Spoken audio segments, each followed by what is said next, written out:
Welcome back, pakawala tayo ng mga ibon. Puti laging unang lumabas. San Simon, huwag ka nang bumalik, lumipad ka na.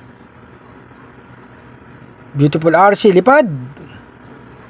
Sige na. Lumipad na rin isang ibon, dalawang ibon, lumipad na. Tulad ng dati, Padrino Batek, labas na.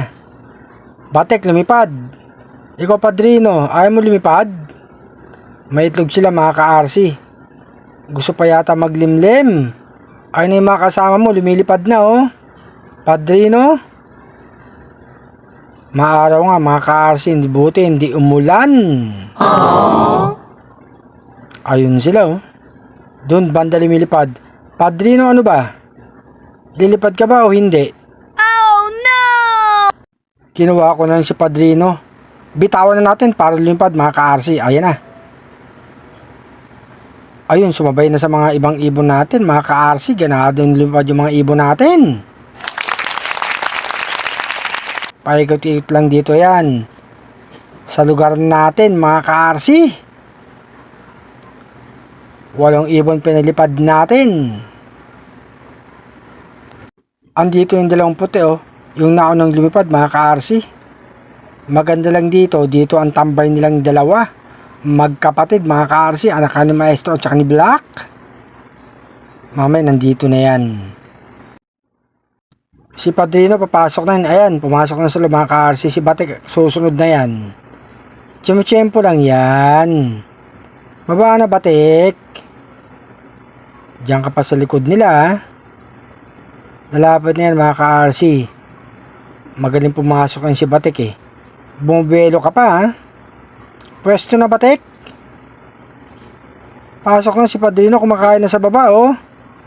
Ayan na Batek, ayan na, ayan na. Diretso sa labi mga ka-RC.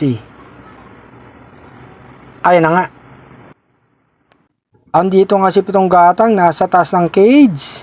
Kasama yung dalang puting ibon. Mukhang papasok na to si Pitong Gatang.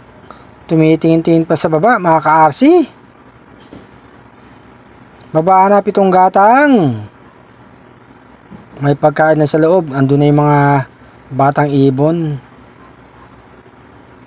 May pagkain na sa baba. Sumunod agad yung dalawang puting ibon sa kanya mga ka-RC. Papasok na yan si Pitong Gatang. Ayan na mga ka-RC, sumusungaw na oh.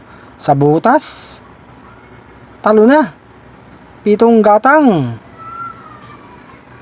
Huwag mo nang tignan yung dalawa. Tatalo na yan mga ka-RC. Unang ibon papasok dito sa Flyers Loft. Ayan na, talo na Pitong Gatang. Naiwan nga yung dalawang puti mga ka-RC. Mukhang papasok tong isa. Pasok na. Ayan oh. Yung isa pumanik pa. Itong isa tumitingin-tingin sa butas mga ka-RC. Tatalo na yan. Ayan na, bumibelo pa mga ka-RC, umikot pa. Tumalo na nga mga ka-RC. Itong isang kapatid niya nasa taas pa.